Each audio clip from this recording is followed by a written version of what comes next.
بسم اللہ الرحمن الرحیم السلام علیکم ورحمۃ اللہ وبرکاتہ۔ اللہم فقہنا فی الدین، اللہم فقہنا فی الدین، ربی زدنا علما وعملا متقبلا، آمین یا رب العالمین۔ آج ہم انشاءاللہ سورۃ العادیات کو سمجھنے کی کوشش کریں گے۔ سورۃ العادیات یہ سورہ نمبر 100 ہے اور اس میں 11 آیتیں ہیں۔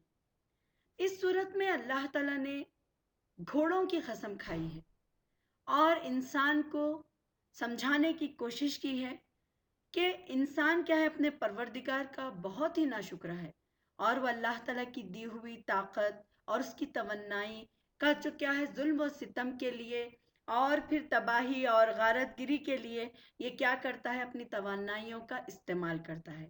اور پھر وہ یہ بھی کرتا ہے کہ جب معرکہ جنگ شروع ہوتی ہے تو وہ بہت ہی چاق و چوبند بھی ہوتا ہے اور پھر وہ تیز رفتار گھوڑوں سے کام بھی لیتا ہے اور اسے مال و دولت کی جو محبت ہے بہت بری طرح جکڑے ہوئے ہے۔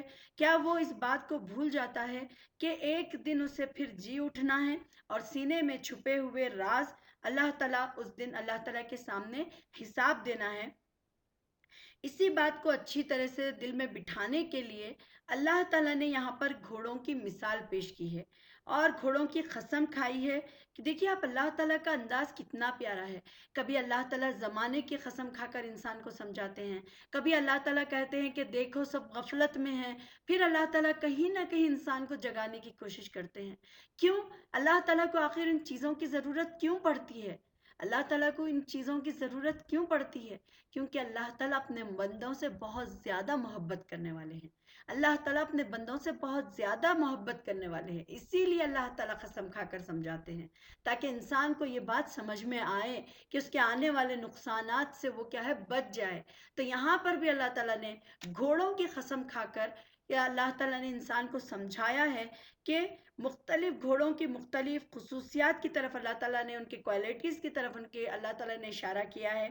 اور ہم جو آگے پڑھیں گے کہ آخری کی 3 آیتوں میں اللہ تعالیٰ نے بنیادی جو حقیقت کی طرف اللہ تعالیٰ توجہ دلائے ہیں کہ انسان زندگی کے بعد ایک اور زندگی آنا ہے اور جہاں ایک ایسا آقا، ایک ایسا مالک ہوگا جو اس کے سامنے جواب دہی ہوگی اور جو بات دل کی چھپی ہوئی وہ بھی سامنے آ جائے گی۔ تو چلیے اب ہم شروع کریں گے۔ پہلے میں تلاوت کروں گی، اس کے بعد اللہ تلاوت اور میننگ کریں گے، پھر ہم سمجھیں گے۔ بسم اللہ الرحمن الرحیم، شروع اللہ کے نام سے جو بڑا مہربان نہایت رحم کرنے والا ہے۔ والعادیات ضبحا، قسم ہے سر پہ دوڑنے والے ہانپتے گھوڑوں کی۔ فالمغیرات صبحا، پھر چھاپا مارتے ہوئے صبح سویرے۔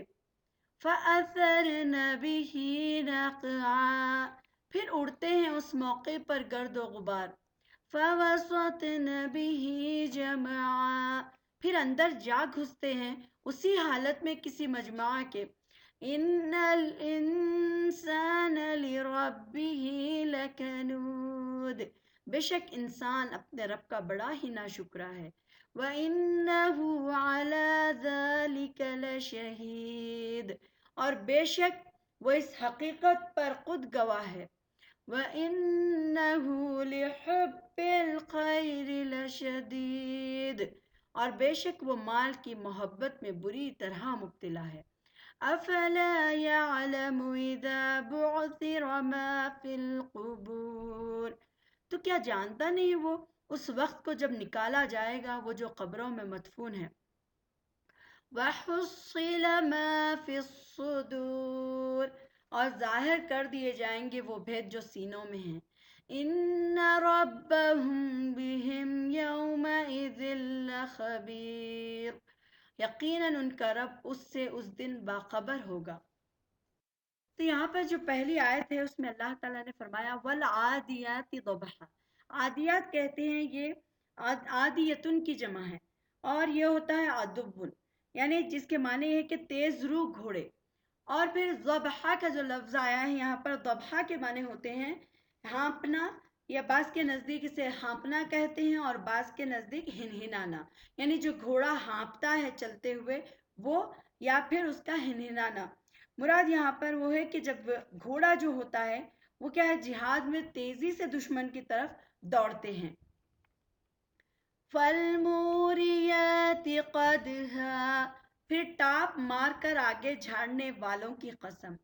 اب یہاں پر اللہ تعالیٰ نے ان گھوڑوں کی قسم جن کی ٹاپوں کی رگڑ سے جب دیکھیں آپ گھوڑوں کو دیکھے ہوں گے آپ کہ جب گھوڑے تیزی سے دوڑتے ہیں تو ان کے پیروں سے جو چنگاری نکلتی ہے تو اللہ تعالیٰ ان گھوڑوں کی یہاں پر قسم کھا رہے ہیں. اور پھر فالمغیرات صبح، پھر صبح کے وقت دھاوا بولنے والوں کی قسم. فاثرن به نقعا، اور اس وقت وہ گرد و غبار اڑاتے ہیں. فوسطن به جمع، پھر اس کے ساتھ وہ فوجوں کے درمیان گھس جاتے ہیں. یعنی فوسطنا کا جو لفظ ہے وہ درمیان میں گھس جانا، اور پھر جمع کہتے ہیں دشمن کے لشکر کو. تو یہاں پر اصل یہ ہے کہ عربوں کی جو زندگی میں گھوڑے کی کیا تھی، بہت زیادہ اہمیت تھی اور ہے، اور اسی سے انہیں بات سمجھانے کے لیے گھوڑوں کی مثال سے کام لیا گیا ہے کہ اللہ تعالیٰ بہت سے جانوروں میں ایسی خصلتیں، ایسی خصوصیات رکھے ہیں جو انسان کو بہت پسند آتی ہیں. یعنی پسندیدہ خصلتیں اللہ تعالیٰ نے دی. جیسے کہ دیکھ سکتے ہیں کہ سورہ میں بھی گھوڑے کی اللہ تعالیٰ نے اس خصلت کا ذکر کیا ہے کہ ایک تو گھوڑے کے اندر وفاداری ہوتی ہے، اطاعت ہوتی ہے، وہ اپنے مالک کے لیے سرفروشی کی صفت کو ابھارنے کی یہاں پر کوشش کی گئی ہے. اور انسان ہونے کے اعتبار سے اسے تو اس صفت میں کیا ہے گھوڑے سے آگے ہونا چاہیے تھا. یعنی انسان کیا ہے اللہ تعالیٰ کی دی ہوئی نعمتوں کو استعمال تو کرتا ہے. تیز رفتار گھوڑوں کا ذکر کر کے اللہ تعالیٰ وہی کہہ رہے ہیں کہ دیکھو کس طرح وہ مالک کے اشارے پر بے تحاشا دوڑتا ہے، اور جس وقت وہ پوری رفتار کے ساتھ پتھریلی زمین پر چٹانوں پر دوڑتا ہے تو دیکھو کس طرح وہ مالک کے اشارے پر بے تحاشا دوڑتا ہے. اور جس وقت وہ پوری رفتار کے ساتھ دھول اڑاتے ہوئے تمہارے اشاروں پر دشمنوں کے بھی اندر گھس جاتا ہے، گرد و غبار اڑاتے ہوئے، گرد و غبار سے بھی وہ نکل کر دشمنوں کی طرف جاتا ہے اپنی جان کی پرواہ کیے بغیر.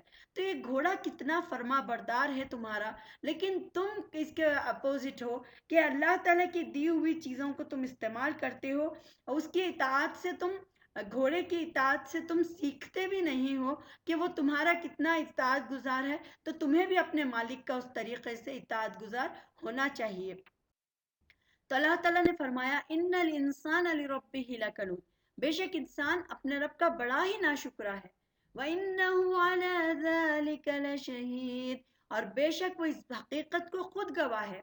وَإِنَّهُ لِحُبِّ الْخَيْرِ لَشَدِيدٌ، اور وہ بے شک مال کی محبت میں بری طرح مبتلا ہے. یعنی اللہ تعالیٰ کی جو احسانات ہیں، اللہ تعالیٰ نے ہم پر جتنے احسان کیے، جتنی نعمتیں اللہ تعالیٰ نے ہمیں دی ہیں، تو اگر ہم کمپیئر کریں گے تو انسان کا جو رویہ ہے وہ گھوڑے کے مقابلے میں بہت زیادہ گھٹیا ہے.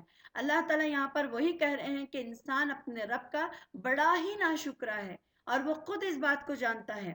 اور اللہ تعالیٰ نے فرمایا کہ وہ کیوں اس طریقے سے کرتا ہے. یعنی انسان اللہ تعالیٰ کا ناشکرا کیوں ہے؟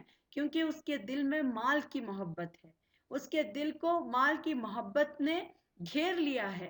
تو اسی وجہ سے وہ کیا ہوتا ہے، مال کی محبت میں اپنے آپ کو بھول جاتا ہے، وہ اپنے مالک کو بھول جاتا ہے، اور وہ کیا کرتا ہے، اس کی ناشکری کرتا ہے. جو مال اللہ نے دیا ہے اس مال کو وہ کیا کرتا ہے، اللہ کے دیے بتائے ہوئے حقوق کے مطابق خرچ نہیں کرتا. وہ مال کی محبت، مال کی ہرس میں، مال کو کمانے میں اتنا لگ جاتا ہے کہ وہ اپنے رب کی ناشکری کرنے لگ جاتا ہے. تو اللہ تعالیٰ وہی فرما رہے ہیں کہ بے شک انسان اپنے رب کا بڑا ہی ناشکرا ہے، اور وہ کیا ہے، اس کے دل میں مال کی محبت نے اسے گھیر لیا ہے. پھر اللہ تعالیٰ آگے فرماتے ہیں افلا يعلم اذا بعثر ما في القبور، تو کیا وہ نہیں جانتا کہ جب وہ نکالا جائے گا وہ جو کچھ خبروں میں مدفون ہے.